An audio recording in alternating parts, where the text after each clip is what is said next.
Dah. Tes, tes. Assalamualaikum warahmatullahi wabarakatuh. Belum, sepertinya belum. Alhamdulillahirabbil alamin. Wassallallahu wasallama wa baraka ala nabiyyina Muhammadin wa ala alihi wa ashabihi wa tabi'in wa man tabi'ahum bi ihsanin ila yaumiddin wa sallama tasliman katsira, amma ba'd. Jamaah salat subuh kaum muslimin wal muslimat rahimani wa rahimakumullah. Alhamdulillah, kita baru saja menyelesaikan ibadah salat subuh berjamaah. Semoga ini menjadi wasilah, menjadi perantara kita mendapatkan jaminan di dunia, dimudahkan segala urusan kita, dan di akhirat dimasukkan ke dalam surga. Sebagaimana kata Nabi sallallahu alaihi wasallam, man shalla al-fajr fi jamaah fa huwa fi dhimmatillah. Siapa yang salat subuh berjamaah, maka dia di atas jaminan Allah. Dijamin yakni hidupnya, in asya ruziqa wa kufiya. Kalau hidup maka dicukupi, diberi rezeki oleh Allah. Wa in mata adkhalahu lahul jannah. Kalau meninggal, Allah masukkan ke dalam surga. Kemudian para jamaah sekalian, kita sudah masuk di musim hujan ya, sudah beberapa saat, beberapa waktu, alhamdulillah. Maka akan kita kaji berkaitan dengan ahkam wa fawaid, hukum-hukum, adab wa fawaid, dan faedah serta pelajaran di musim hujan ini para jamaah. Karena ada kaitan dengan masalah akidah dan ada juga kaitan dengan masalah fikih di musim hujan ini. Yang pertama, bahwa hujan ini adalah Allah menyebutnya dia rahmat. Demikian pula Allah menyebut hujan itu berkah para jemaah.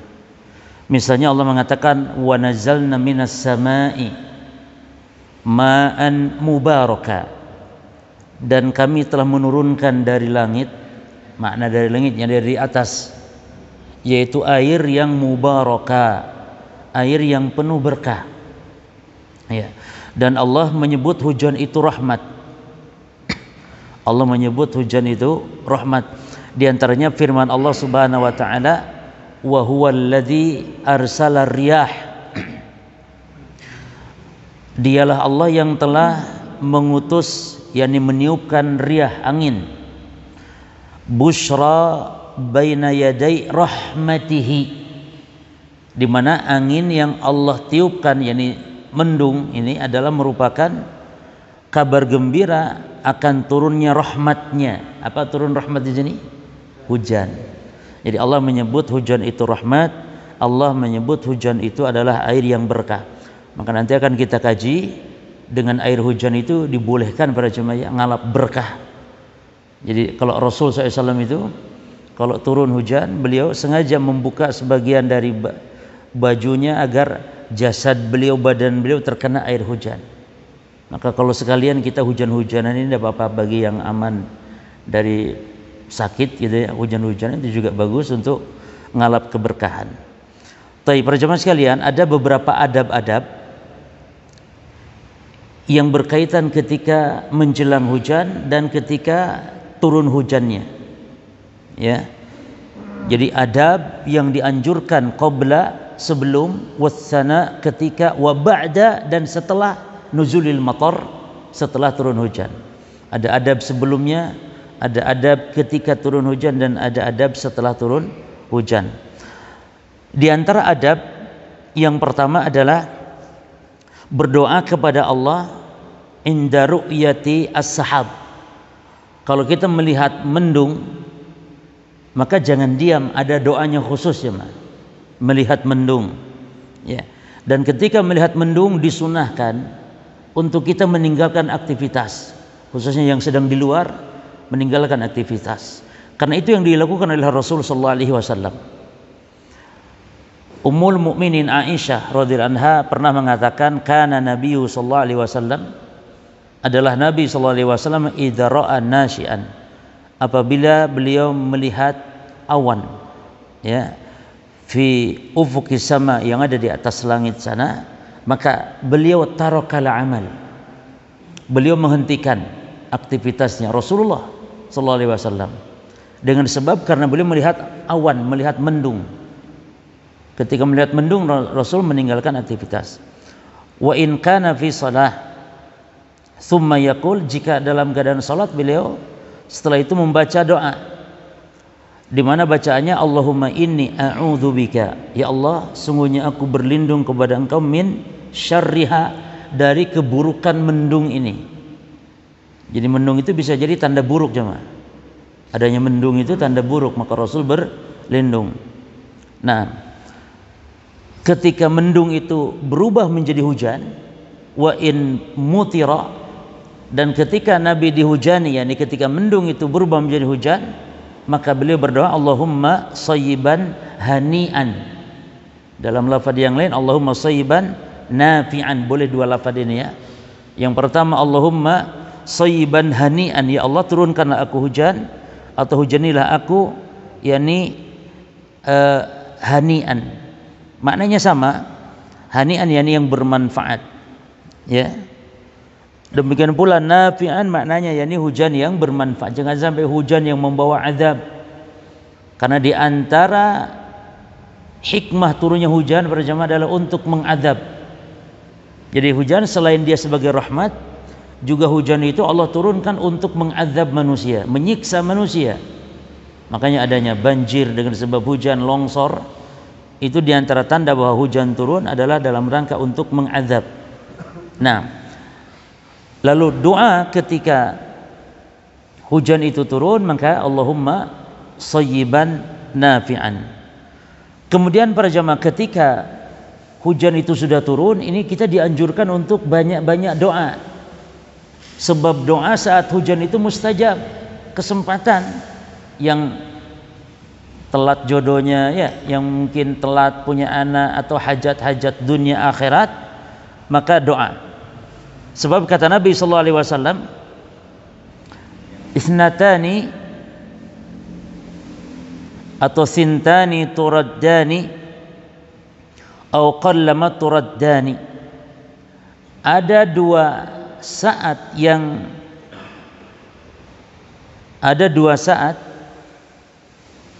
doa-doa itu yang saat-saat itu mustajab.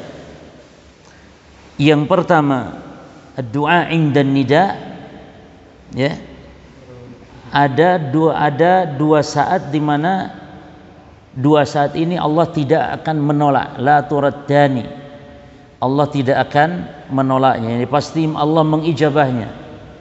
Yang pertama doa indan nida, doa pada saat azan. Dalam hadis yang lain, bainal adzan wal iqamah da'watun la turad. Antara adzan dan iqamah itu doa yang tidak ditolak, yakni mustajab. Dan yang kedua kata Nabi, waktu nuzulil matar atau wa tahtal matar, pada saat di bawah guyuran air hujan atau pada saat hujan. Ada dua lafaz. Yang pertama ketika kita digenangi, diguyuri air hujan, atau pada waktu hujan.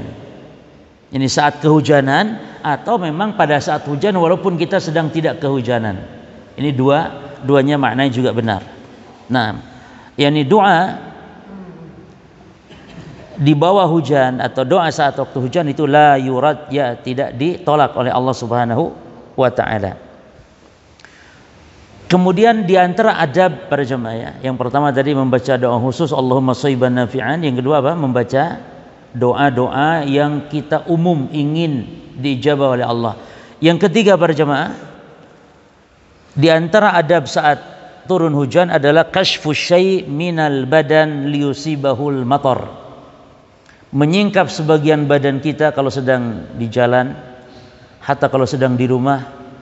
Mungkin turun hujan maka kita keluar sedikit, keluar sebentar, bukalah baju kita agar badan kita terkena air hujan. Kalau sedang naik motor ya juga, kalau sekalian hujan-hujanan juga tidak apa-apa. Ya. Dari Anas bin Malik dasarnya dalam hadis riwayat Imam Muslim, di mana kata Anas, asabana wa nahnu ma'a Rasulillah sallallahu alaihi wasallam matar. Kami saat bersama Rasul, ya, terkena air hujan, yakni pada saat bersama Rasul terkena hujan. Lalu kata Anas, fahasara Rasul sallallahu alaihi wasallam thawbahu. Lalu Rasul menyingkap, membuka, ya, hasara, membuka sebagian baju beliau, hatta asabahu minal matar, sehingga badan beliau terkena air hujan. Qulna, kami bertanya, ya Rasulullah, lima sana'ta hadza? Ya Rasul, kenapa engkau lakukan itu? Karena aneh ya, kenapa dibasahi? Qala, perhatikan, li'annahu hadithu ahdin bi rabbih ta'ala. Kata Nabi, karena yang namanya hujan itu adalah makhluk Allah yang baru, sehingga dia berkah. Dalam hadis yang lain Nabi menyebut hujan itu dia rahmatun, dia rahmah. Oleh karenanya hatta dalam pengobatan para jemaah itu afdol juga, bagus juga ketika kita mungkin meruqyah. Meruqyah itu kan boleh membacakan langsung kepada orang yang sakit, boleh dibacakan di tangan lalu diusapkan kepada orang atau jasad kita sendiri yang sakit, atau meruqyah itu jamaah boleh dibacakan di air lalu airnya diminum, atau airnya dicipratkan, ya, dicipratkan kepada hal yang perlu kita untuk kena, ya, agar terkena ayat-ayat Allah. Nah, itu melalui media air. Di antara yang afdol lagi adalah tentu dengan air hujan, ya, atau air zam-zam lebih afdol lagi. Bahkan air zam-zam itu walaupun tidak diruqyahi dulu, tidak dibacakan dulu ayat Allah, itu sudah berkah, sudah menyembuhkan. Kata Nabi SAW, ma'u zam-zam lima syuribalah. Air zam-zam itu tergantung niat yang meminumnya. Kalau minum untuk kesembuhan, Allah beri sembuh. Kalau minum untuk kesehatan, Allah beri dia kesehatan. Demikian air zam-zam para jemaah. Taib. Adab yang berikutnya saat turun hujan apa? Dzikru adzabillah inda ru'yatish tadadir rihi wal matar. Dianjurkan untuk mengingat azab, mengingat siksanya Allah saat ketika ada angin kencang, atau saat ketika hujan deras, atau ketika mendung, gelap, pekat awan di langit menghitam. Nah, itu kita harus ingat, ya, harus ingat dengan azab Allah dan segera memohon kepada Allah rahmat. Allahumma inni as'aluka rahmatak. Berdoa segera memohon rahmat kepada Allah. Aisyah menceritakan bahwa Nabi SAW idza kana yaumur rih, Nabi SAW apabila ada angin yang kencang, wal ghaim, atau kalau ada mendung, awan yang hitam pekat, itu Nabi urifa dzalik fi wajhihi. Nabi nampak ada perubahan di wajahnya. Jadi tidak biasa-biasa, ya. Nampak cemas Rasulullah SAW. Aqbala wa adbara, keluar masuk rumah beliau cemas, seolah azabnya mau turun. Itu kalau Nabi melihat mendung, hitam, pekat, awan, angin kencang, hujan angin, Nabi nggak tenang, nggak diam. Beda kalau kita malah masya Allah ketawa-ketawa, ya jemaah. Jangan, itu adabnya nggak begitu. Adabnya kita harus tampakkan rasa takut kita akan turunnya azab, dan segera memohon kepada Allah rahmat, segera mohon kepada Allah keselamatan. Fa idza matara surra bihi. Nabi kalau ada angin kencang, ada awan gelap, beliau cemas, gelisah, takut keluar masuk rumah. Namun ketika hujan turun dan aman, maka baru beliau senang. Nampak di wajahnya berubah. Yang tadinya cemas menjadi senang, cerah, gembira. Wa dhahaba anhu dzalik. Hilanglah semua apa yang sebelumnya Nabi nampak wajahnya murung, cemas dan semisal. Lalu Aisyah bertanya, kenapa ya Rasul, kok nampak ketika ada mendung kok cemas seperti itu? Kata Nabi, inni khasyitu, sungguhnya aku takut, kata Nabi, an yakuna adzaban sulita ala ummati. Aku takut azab Allah timpakan untuk umatku ini, kata Rasulullah. Padahal Allah sudah menjamin keamanan, ya. Tapi demikianlah para jemaah, Allah itu sudah menjamin keamanan bagi Rasul dan siapapun dari umatnya, bahkan termasuk orang yang kafir kepada Rasul, dijamin keamanannya oleh Allah Subhanahu wa taala karena sebab keberadaan Rasulullah sallallahu alaihi wasallam. Abu Jahal berjemaah. Abu Jahal itu digelari dengan Fir'aun hadhil ummah. Abu Jahal, Fir'aunnya umat ini. Ya, karena saking jahatnya gitu jemaah. Sampai-sampai saking jahatnya Allah ditantang sama Abu Jahal. Apa kata Abu Jahal? Allahumma in kana huwal haqqu min indik fa'anzil alaina hijaratan minas sama. Wahai ya Allah, kata Abu Jahal, kalau betul Muhammad itu adalah rasulmu, in kana huwal haqqu min indik, kalau itu Muhammad betul rasul yang datang dari sisimu, fa'anzil alaina hijarah minas sama, maka buktikan sekarang, turunkan hujan batu, hujani kami dengan hujan batu sekarang juga kalau memang betul Muhammad rasul. Tapi apa kata Allah? Kalau umat terdahulu jemaah begitu tuh, ngomong begitu sudah langsung dihancurkan oleh Allah. Seperti kaum Ad, kaum Samud, umat-umat dulu itu dihancurkan, dibinasakan di hadapan nabi-nabinya, di hadapan Nabi Nuh, di hadapan Nabi Saleh, di hadapan Nabi Hud, dihancurkan umatnya. Tapi umat Muhammad walaupun kafir, bahkan sejahat-jahatnya pun Allah jamin keamanannya. Allah malah berfirman, menurunkan firman-Nya, wa ma kana Allah yu'adzibahum wa anta fihim. Wahai Muhammad, Allah tidak sekali-kali akan mengazab mereka, yakni menurunkan azab, dibinasakan oleh Allah selama engkau berada di tengah-tengah mereka.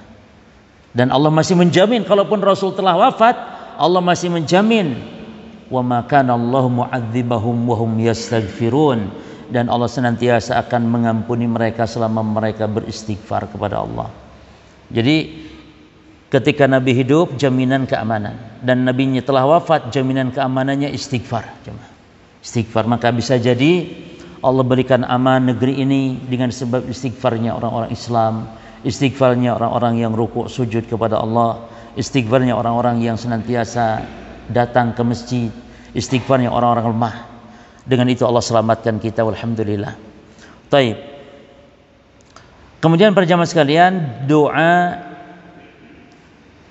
saat hujan itu tidak henti turun. Saat hujan tidak berhenti, maka jangan panggil pawang hujan jemaah, karena pawang hujan ini dia dukun, dan meminta ke dukun adalah kekufuran, gak boleh. Nabi mengatakan, man atakahinan, siapa yang datang ke dukun, datang di sini maksudnya bertanya gitu. Siapa yang datang ke dukun, fasalahu an syai', lalu bertanya tentang sesuatu, maka kata Nabi, lam tuqbalahu salatun arba'ina lailah, Allah enggak terima salatnya selama 40 hari 40 malam. Demikian pula dalam hadis yang lain, man ata arafan fasaddaqahu bima yaqul faqad kafara bima unzila ala Muhammad. Siapa yang mendatangi tukang ramal. Jadi tukang ramal itu yang meramal hal-hal gaib jemaah ya. Orang pintar, walaupun apapun namanya, entah itu orang pintar, entah itu paranormal, entah itu yang dengan nama yang lebih keren lagi, maka dukun tetap dukun jemaah. Karena al-ibrah bil haqaiq la bil asma. Karena yang menjadi patokan itu hakikat, bukan nama. Walaupun namanya paranormal, orang pintar, kalau dukun tetap dukun hukumnya. Walaupun berdasi, kalau dukun pakai laken, kok laken pakai apa coba? Belangkon. Enggak, setiap. Pokoknya kalau dulu dukun ciri khasnya ya pakaian entah hitam-hitam kah, walaupun sekarang pakai dasi, jas, tetap dukun ya dukun. Ya. Bertanya kepada orang pintar, ini perlu dirinci ya, Mak. Ada orang mau membuat sumur, ya, lalu dia tanya kepada orang pintar, mana air yang banyak di daerah ini, mana air yang banyak sehingga dia gali sumur di situ. Tanya kepada orang pintar. Pertanyaannya, apa hukum bertanya kepada orang pintar ini? Untuk gali sumur tanya tentang mana air yang banyak? Dirinci dulu. Orang pintarnya ini pintar dalam hal apa? Kalau dia pintar pengalaman secara ilmiah bahwa air itu banyak dengan ciri-ciri alam seperti ini, pohon seperti ini. Air boleh. Ya. Justru dia berilmu. Ya. Adapun kalau orang pintar dimaksud secara gaib, misalnya Pak tolong ini mana sumur ini yang kira-kira bagus, lalu dia begini. Ya, nanti panggil gaib dulu katanya ya, panggil jinnya dulu. Itu baru syirik, baru namanya kekufuran, enggak boleh. Nah, jadi dirinci para jemaah. Hatta termasuk orang yang datang ke dukun bertanya, ini juga hukumnya tidak setiap yang datang ke dukun kufur, tapi diperinci apa yang dia tanya. Para jemaah sekalian, gaib itu ada dua macam. Yang pertama gaibul mutlak. Gaib mutlak namanya. Yani segala hal yang tidak diketahui kecuali hanya oleh Allah. Itu gaib mutlak. Enggak ada makhluk, wala malaikat, wala nabi, rasul, enggak ada yang tahu kecuali hanya Allah. Contoh tentang datangnya kiamat, kematian seseorang, ini mutlaknya, Pak. Yang kedua, gaib itu gaib nisbi. Tidak mutlak, nisbi artinya sebagian kaum, sebagian makhluk, sebagian orang tahu, sebagiannya lagi tidak tahu. Contoh gaib nisbi adalah orang yang kehilangan barang karena dicuri. Itu gaib apa itu? Nisbi. Bagi orang yang kehilangan barang, itu gaib tidak? Barangnya kan hilang, dicuri orang. Gaib tidak? Gaib. Bagi pencuri? Tidak gaib, barangnya di saya, kan gitu kata pencuri. Itu gaib apa namanya? Nisbi. Sekarang kita di masjid, para keluarga kita sedang di rumah misalnya. Gaib apa nih? Nisbi. Kita tidak tahu mereka sedang apa, mereka juga tidak tahu kita nih sedang apa sekarang di sini, namun kita tahu. Dan mereka tahu sedang apa di rumah, kita tidak tahu. Ini gaib nisbi. Nah, orang yang bertanya ke dukun tentang gaib mutlak, hukumnya kufur. Gaib mutlak jemaah. Yang kedua, orang yang tanya ke dukun tentang gaib nisbi dan dia meyakini dukunnya itu tahu perkara gaib, sama kufur karena meyakini dukun tahu perkara gaib. Yang ketiga, tanya ke dukun tentang gaib nisbi, namun dia tidak yakin dukun tahu gaib. Hanya saja dia yakin kalau dukun pasti ada yang memberitahu, yaitu jin dan yang semisalnya. Maka ini tidak kafir. Syaratnya apa? Tanyanya gaib, gaib nisbi, motornya hilang barangkali, atau istrinya hilang barangkali. Yang kedua syaratnya dia tidak percaya sama dukun kalau dukun tahu perkara gaib. Loh kok tanya? Iya karena dukun punya teman-temannya dari kalangan jin yang bisa dia saling memberitahukan. Nah ini namanya tidak sampai kafir, namun sholatnya tetap nggak diterima selama 40 hari 40 malam. Jadi saya bukan menganjurkan, oh berarti boleh saja. Nggak boleh, tetap kufur, tapi kufur kecil. Kufur kecil jemaah, dan dua hukuman. Satu, dihukumi kufur kecil ya, ini haram, dosa besar ya ini. Yang kedua, sholatnya nggak diterima selama 40 malam. Nah yang berikutnya datang ke dukun itu sunnah, dianjurkan. Datang ke dukun sunnah, dianjurkan. Apa itu? Kalau dukun itu kerabatnya sehingga dia niatnya untuk silaturahim. Silaturahim ini sunnah jemaah, walaupun dia dukun ya, bukan untuk bertanya, bukan, untuk silaturahim karena dia kerabatnya, dia pamannya mungkin, dukun ini saudaranya barangkali, silaturahim, maka ini sunnah. Yang kelima, datang ke dukun wajib datangi dukun wajib. Siapa? Bagi penguasa yang mau memenggal lehernya, karena dukun hukumannya dipenggal leher jemaah ya. Atau yang kedua, bagi dai, bagi seorang dai alim ulama yang mau menasehatinya, tapi tentu apabila aman dari fitnah. Jangan sampai nanti orang, wah ini kok tanya-tanya ke dukun padahal mau menasehati, tapi di sana mau tanya ya. Kalau pejabat mungkin jemaah ya, pejabat tanya dukun mungkin mau tanya-tanya, bukan menasehati. Baik, ala kulli hal para jemaah, tidak boleh untuk menggunakan pawang hujan dalam rangka menolak hujan, tapi justru ada doanya. Dan doanya para jemaah, jangan doa ya Allah jangan hujan, bukan begitu.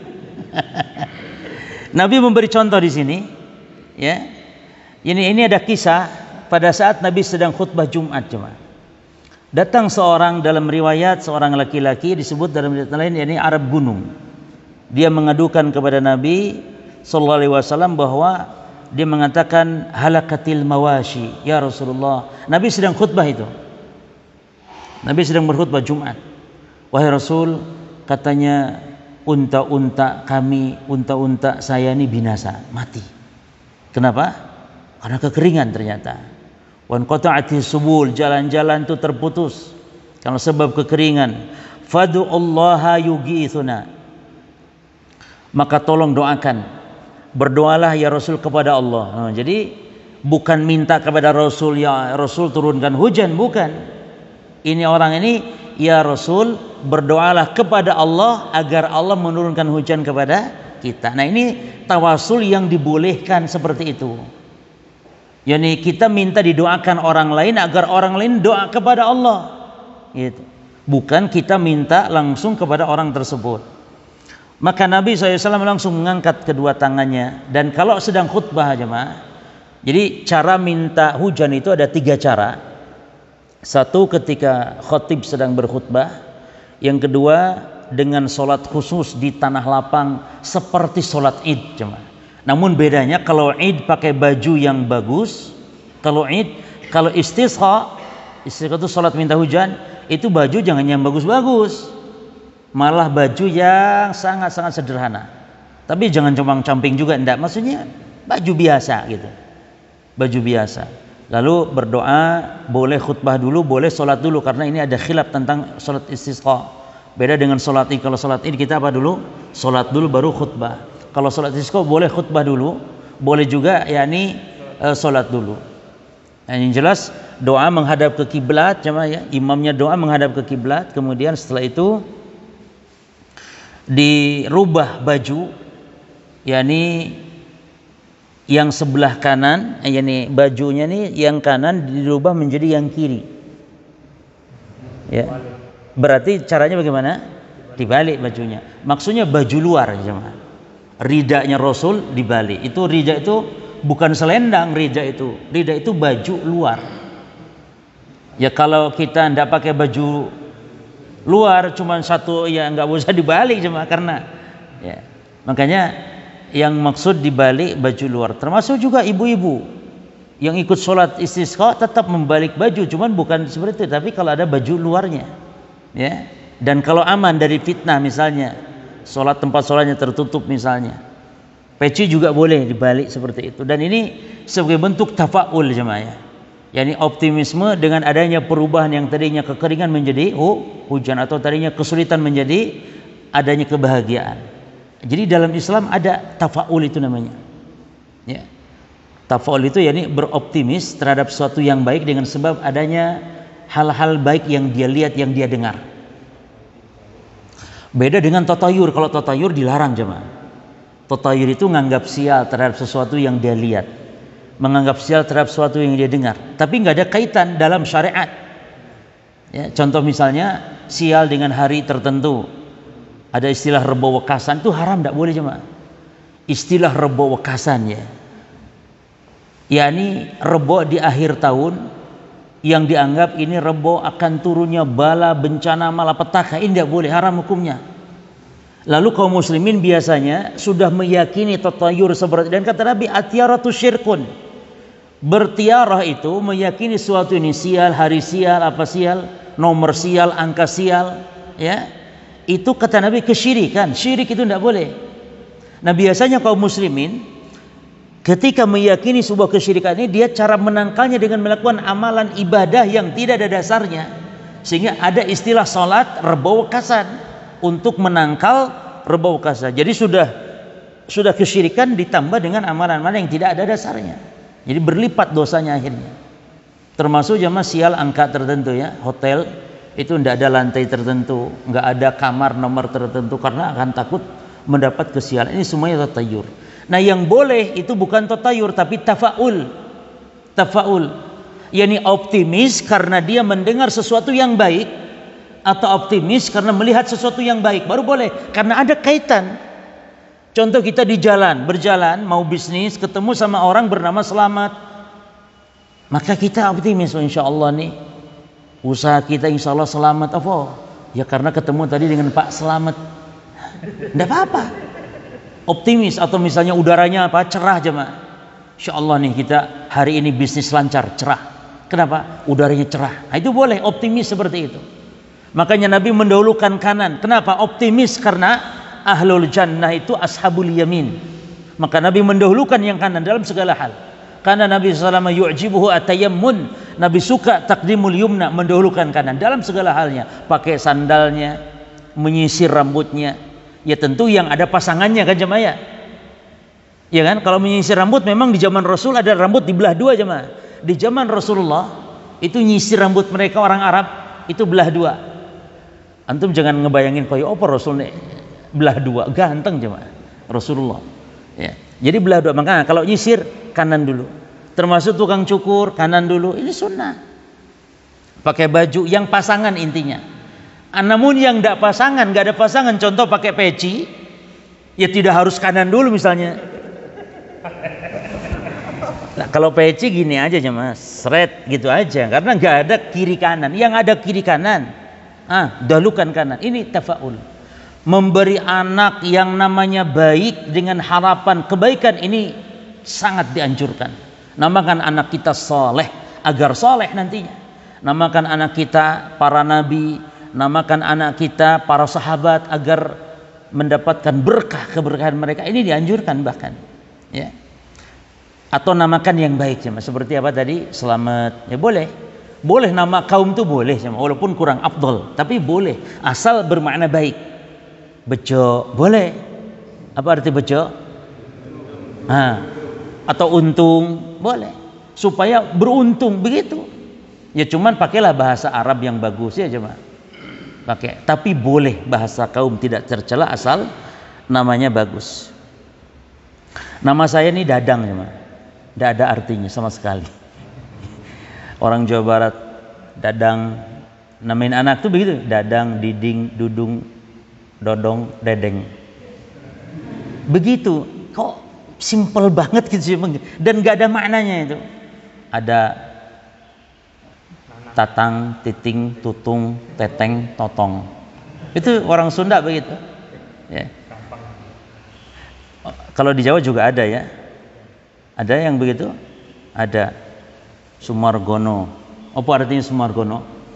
Daono artinya. Ya. Ada apa Sumargono di sini? Ini pelajaran jemaah. Maafkanlah orang-orang tua kita dulu yang memberi anak kepada kita, memberi namanya kurang bagus. Tapi kita nggak boleh begitu. Namakan Abdullah, Abdurrahman. Ahabul asma ilallah Abdullah wa Abdurrahman, kata Nabi. Nama yang dicintai Allah adalah Abdullah, Abdurrahman. Baik. Maka ketika Nabi doa, turun hujan para jemaah. Sampai Nabi masih di mimbar itu. Nabi doa begini, dan dianjurkan cara doa di atas mimbar minta air, minta hujan itu seperti ini. Jadi angkat sampai ketiak ini kelihatan. Artinya sampai angkat tinggi seperti ini. Allahumma aghithna, Allahumma aghith. Kalau doa biasa jangan angkat tangan seperti itu. Bahkan di dalam khutbah khatib itu kalau doa tidak angkat tangan seperti ini pun tidak. Kalaupun mau dia berisyarat dengan telunjuk, Allahumma nas'aluka, Allahumma Allah. Begini saja. Kalau tidak pun ya sudah diam seperti ini. Tidak sambil mengangkat tangan seperti ini. Khususnya saja ketika dia sholat, ketika minta hujan, Allahumma aghithna, Allahumma aghithna, Allahumma aghithna. Terus, saat itu turun hujan. Nah, di dalam hadis ini jemaah diceritakan pekan depannya datang lagi orang yang Rasul sedang khutbah, cuman diperselisihkan apakah orang yang sama atau orang yang lain. Dalam riwayat orang yang itu juga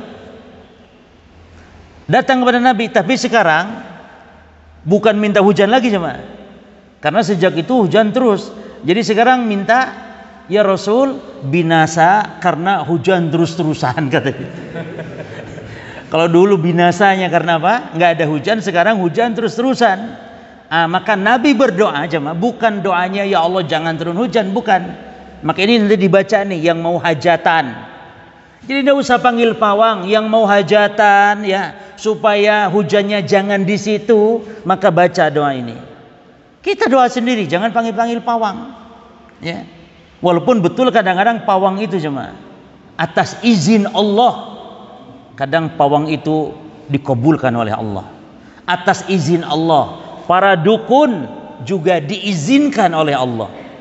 Nah ini izin namanya. Jadi izin Allah itu ada dua. Ada izin syar'i, ada izin kauni namanya. Yani Allah izinkan, namanya Allahnya benci, Allahnya murka, Allahnya tidak rela, Allahnya tidak ridha. Tapi Allah izinkan untuk apa? Untuk apa jemaah? Dukun Allah kabulkan, yakni orang datang ke dukun Allah beri kesembuhan. Orang yang datang ke dukun Allah beri kesembuhan. Orang yang minta pawang hujan supaya tidak hujan Allah kabulkan, hujan tidak turun di situ. Ini sebagai apa? Ujian agar orang semakin sesat, waliyadzubillah. Makanya kalau datang ke dukun kok sembuh, itu ujian. Oh, itu bukan ujian, itu musibah, itu bukan beruntung, musibah. Anak orang akan semakin sesat nantinya. Nah, itu izin kauni namanya jemaah. Ini Allah izinkan dengan Allah tidak suka, Allah tidak ridha. Beda dengan izin syar'i, Allah izinkan secara syariat, jadi Allah cintai.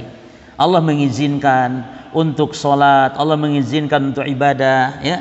Itu namanya izin syar'i. Atau Allah mengizinkan misalnya orang yang safar sholat cuma 2 rakaat, Allah izinkan, itu izin syar'i, Allahnya ridha. Ya.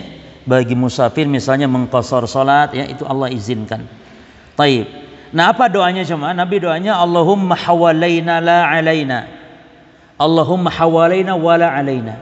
Ya Allah, turunkan hujan ini jangan di sini ya Allah, tapi di sekitar-sekitar kami. Turunkan ya Allah, Allahumma alal akam. Turunkan ya Allah di bukit-bukit, wal jibal, di gunung-gunung. Nah, seperti itu doanya. Jadi jangan ya Allah jangan turun hujan, jangan, tapi ya Allah turunkan hujan di sekitar sekeliling kami ya Allah, di gunung-gunung ya Allah, di lembah-lembah ya Allah, di gurun-gurun ya Allah, jangan di sini. Ya, itu boleh. Jangan di sini boleh, tapi jangan turun hujan sama sekali gitu ya. Tukang es doanya apa? Tukang cendol. Ya boleh kalau saat itu Allahumma walaina, boleh doa. Pokoknya yang dia di saat di situ tidak menginginkan, boleh dengan mengatakan Allahumma hawalaina wala alaina.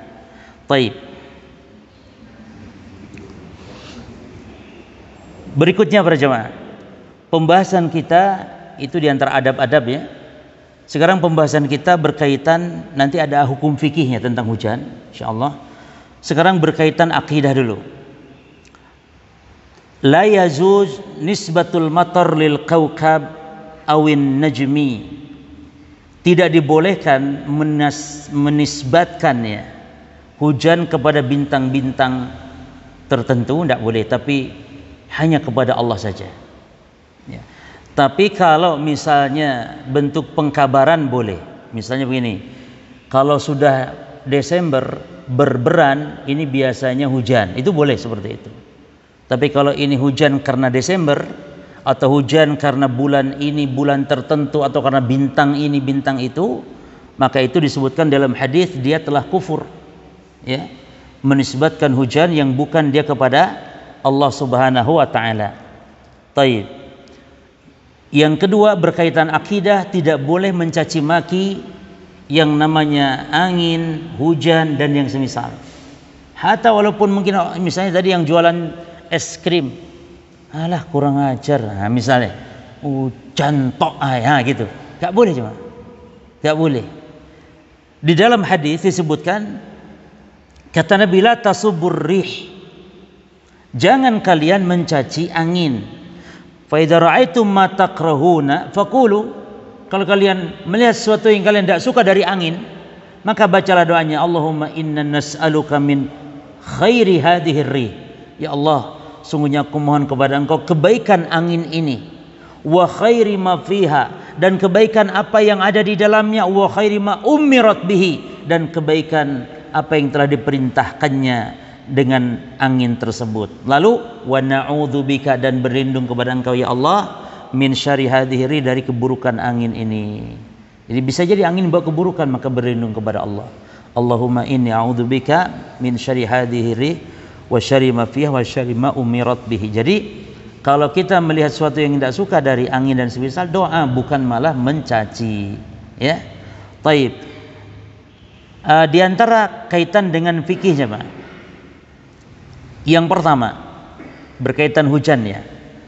Yazuzu at-takhalluf an salatil jamaah fi lailatil baridah awi al-mutirah. Boleh tidak atau meninggalkan sholat berjamaah, boleh tidak ke masjid, ya. Bayangkan coba, hujan saja ya, boleh tidak ke masjid, apalagi kalau ada COVID misalnya. Maka dulu heboh ya, masjid ditutup dan semisal. Tidak masalah sebenarnya kalau memang itu hal-hal yang sifatnya memang betul-betul ada wabah yang membahayakan dan semisal. Karena hujan saja dibolehkan untuk tidak sholat berjamaah, ya. Sebagaimana di dalam hadis disebutkan, ketika ada hujan deras, angin kencang, itu Nabi memerintahkan kepada muadzin untuk melafadzkan adzan, sallu fi rihalikum. Ini sunnah yang banyak ditinggalkan di zaman sekarang.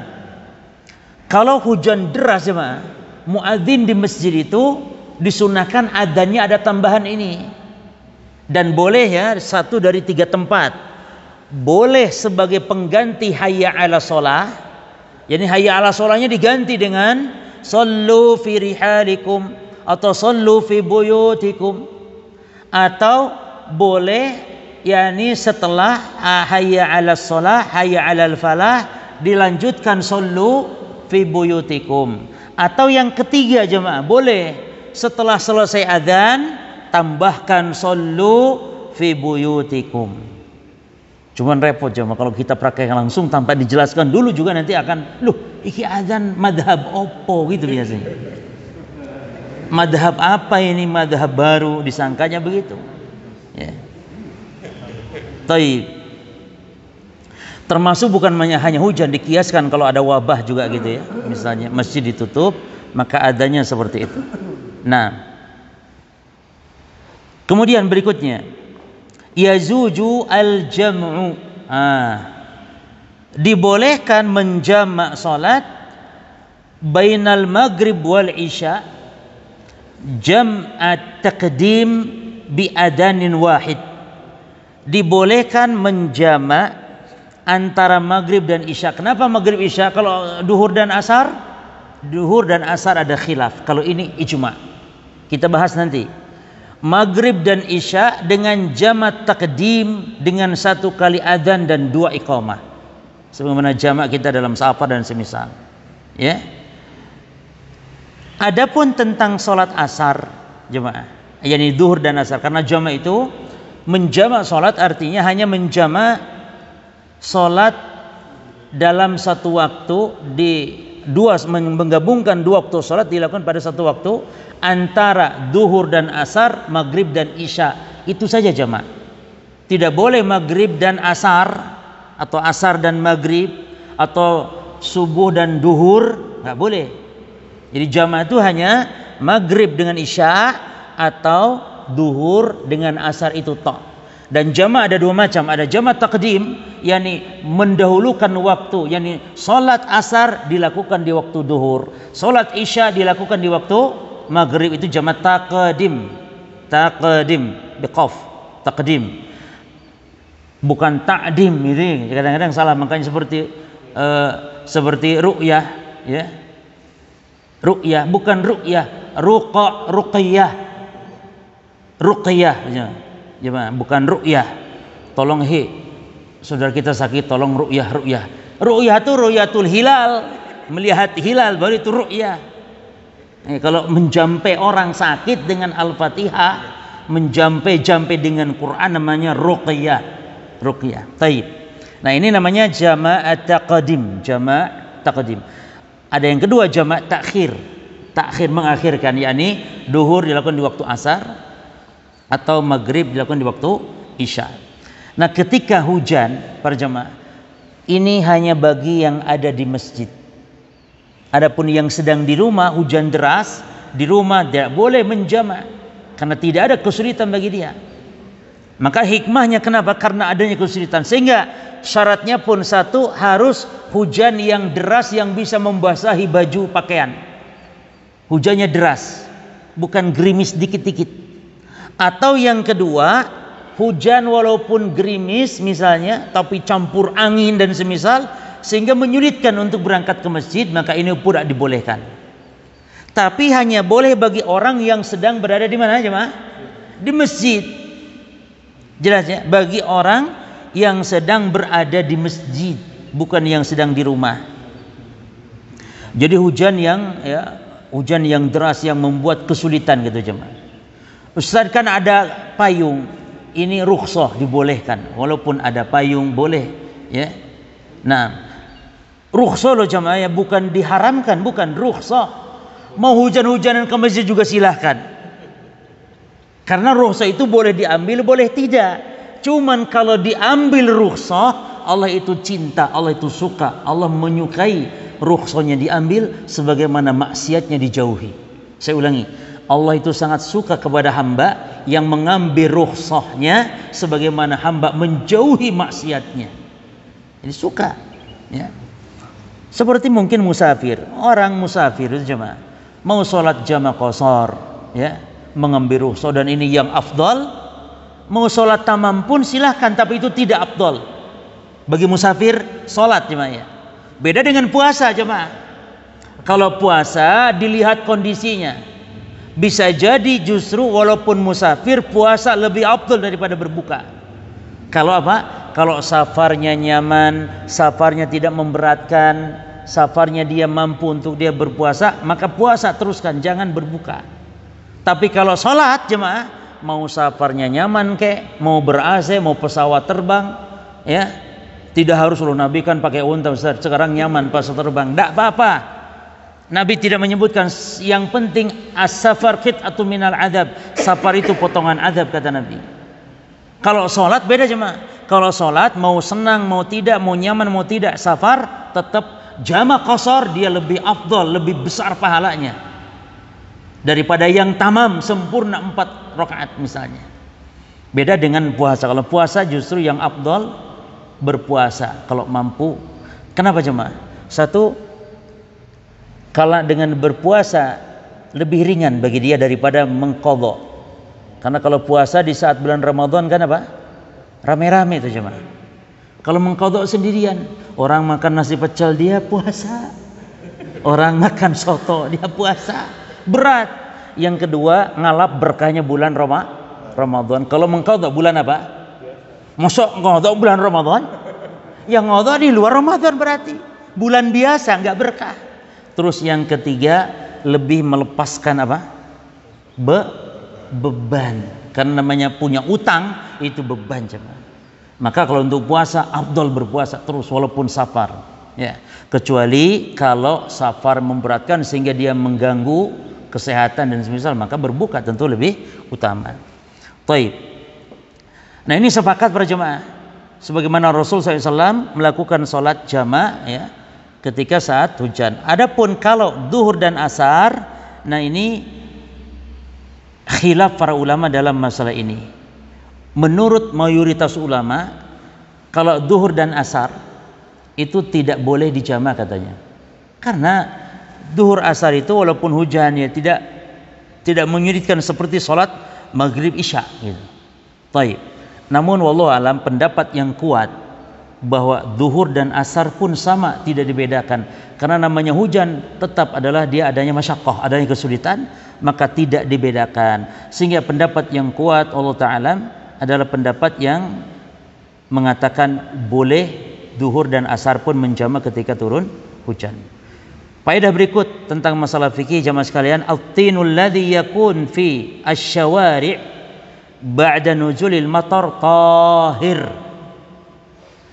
lumpur-lumpur, air-air keruh setelah hujan, ya, yang ada di jalanan, ya, becek-becek air itu cuma lumpur-lumpur itu, ya, becek-becek di jalan, itu airnya suci. Hukum asal air suci, ya. Sehingga betul-betul yakin bahwa air itu kena najis. Nah, tidak boleh mengatakan air lumpur bekas hujan atau air yang hujan yang di jalanan itu dianggap najis. Tidak boleh. Jadi dia hukum asal adalah suci. Nah, Ibrahim An-Nakhai, seorang ulama tabi'in, mengatakan, kana ashabuna yakhuduna al-ma' wat-tina ala masajidihim wa yusalluna wa la yaghsiluna arjulahum. Para sahabat-sahabat kami, ini kalangan ulama tabi'in, kalangan para sahabat, kalangan para tabi'in, mereka terciprati, tergenangi air-air hujan, ya, dan mereka masuk ke masjid-masjid mereka, mereka sholat tanpa mencuci air becekan dari air hujan tadi, ya. Artinya mereka langsung sholat.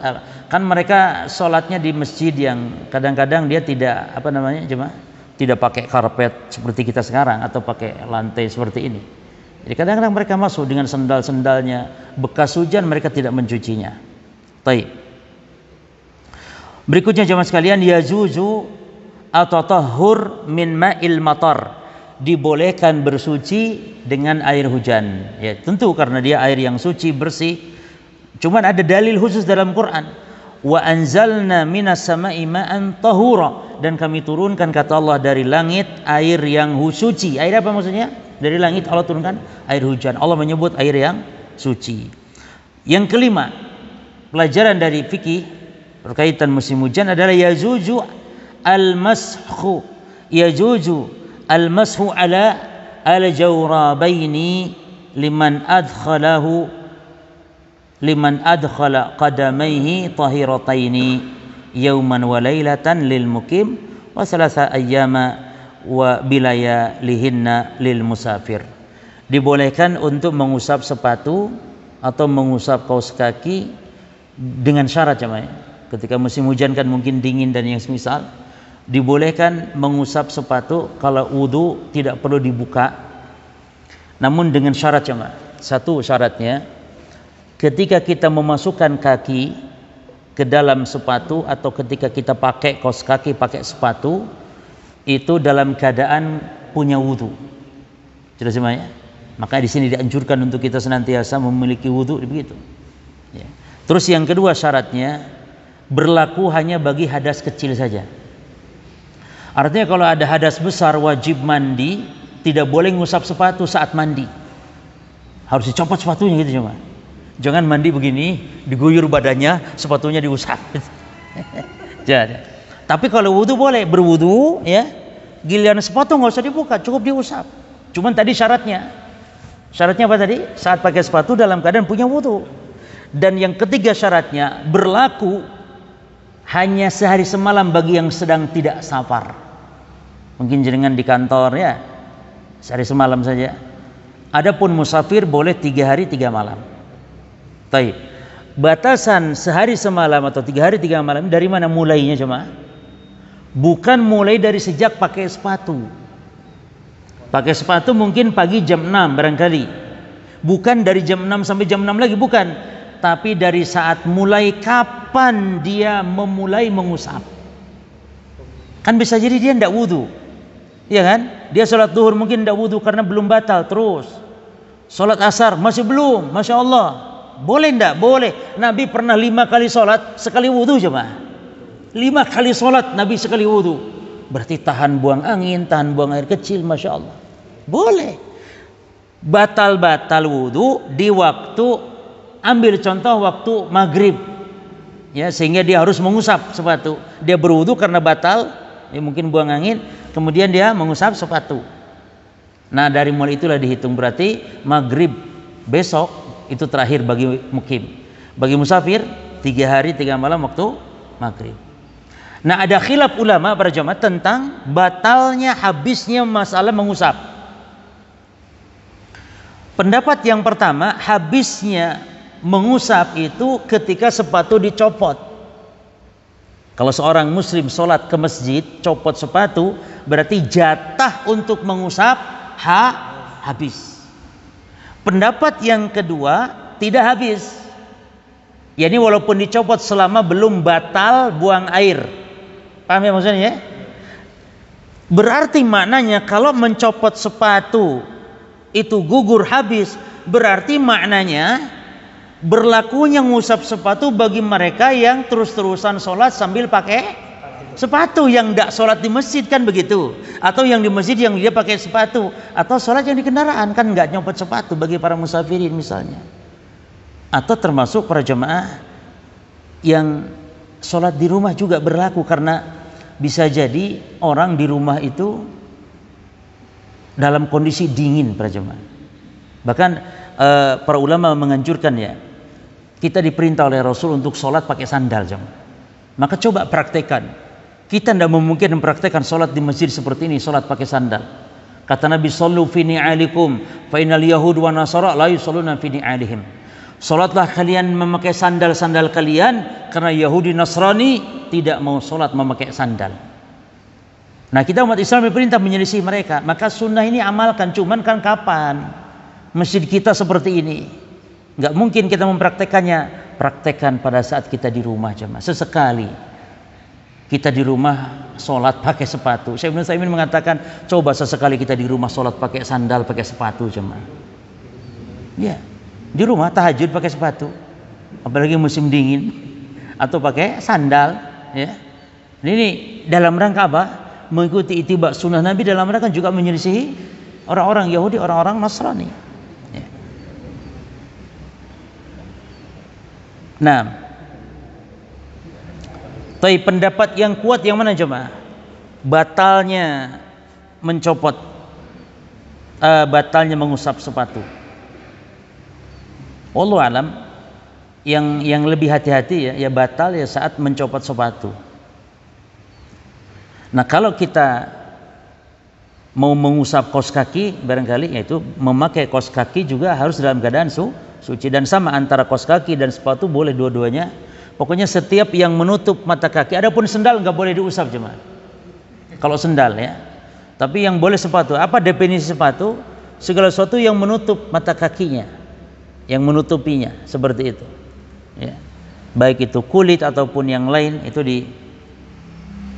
disyariatkan ya. Bagaimana caranya jemaah?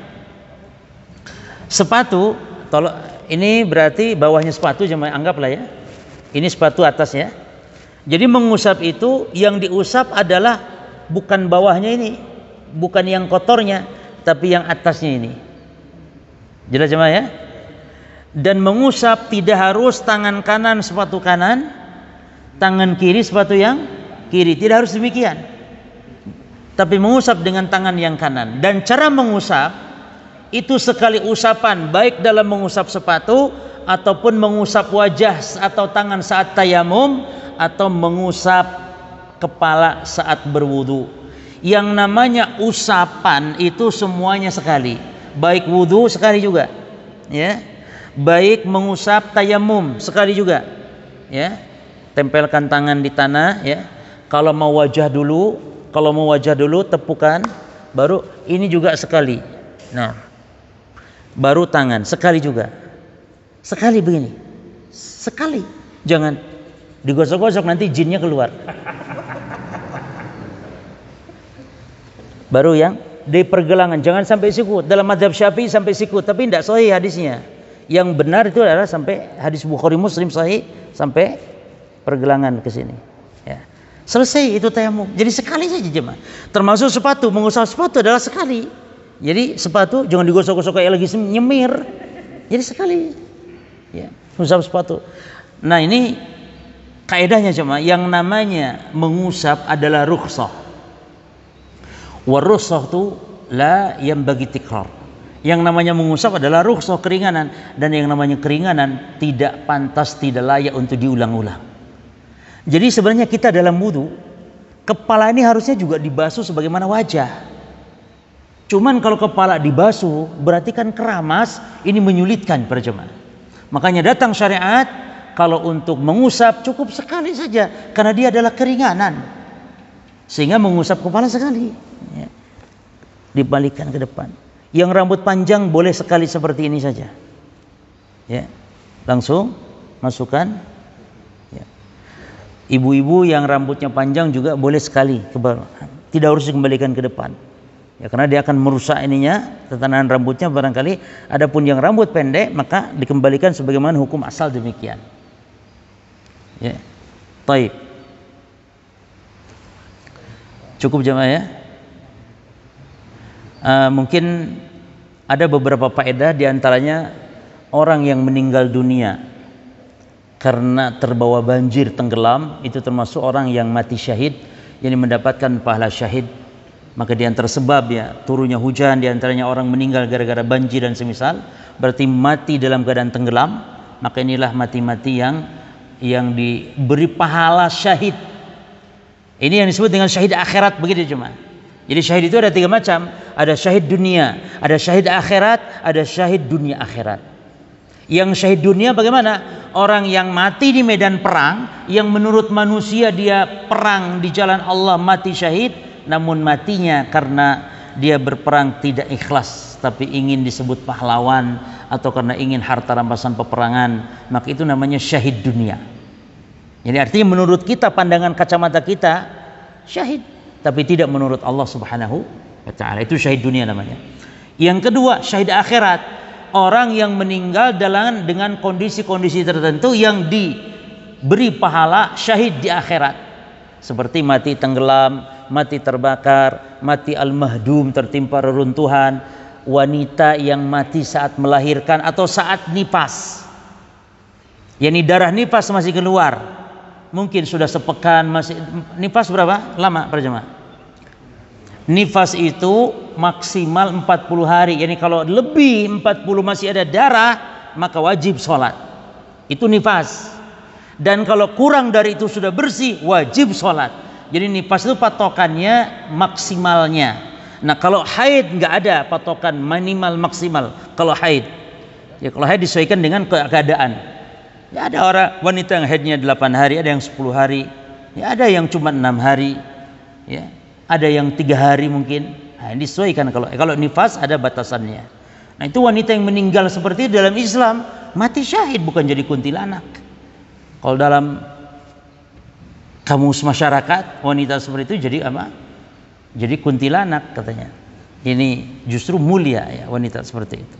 Tapi demikian, mungkin kalau ada yang bertanya monggo yang berkaitan materi khususnya. Kalau tidak ada,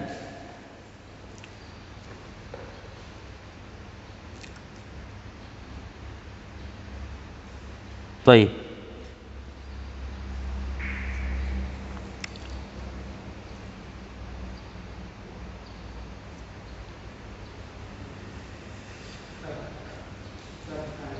Tafadhol.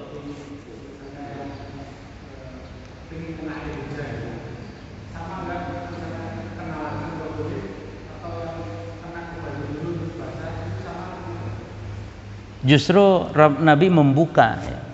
Nabi membuka supaya badannya kena. Ya.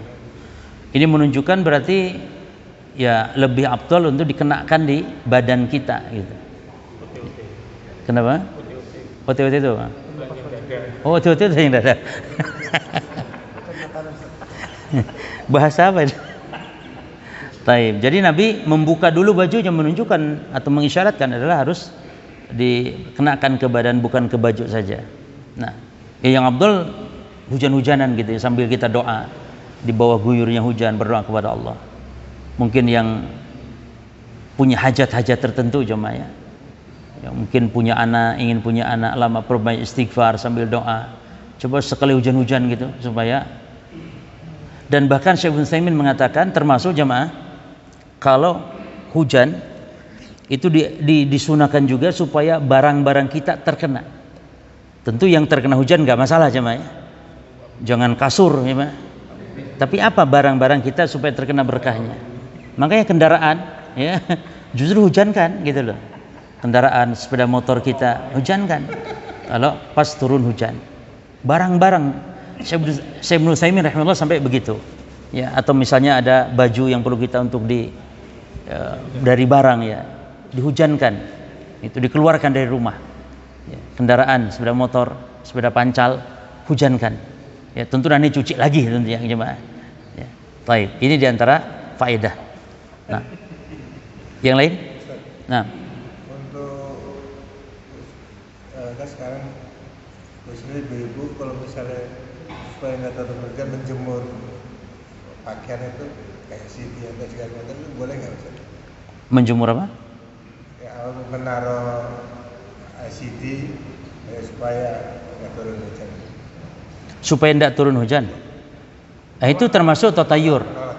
Termasuk tatayur para jemaah. Mohon maaf, menjemur apa namanya? Oh gitu, ada. Itu bentuk tatayur namanya, ya.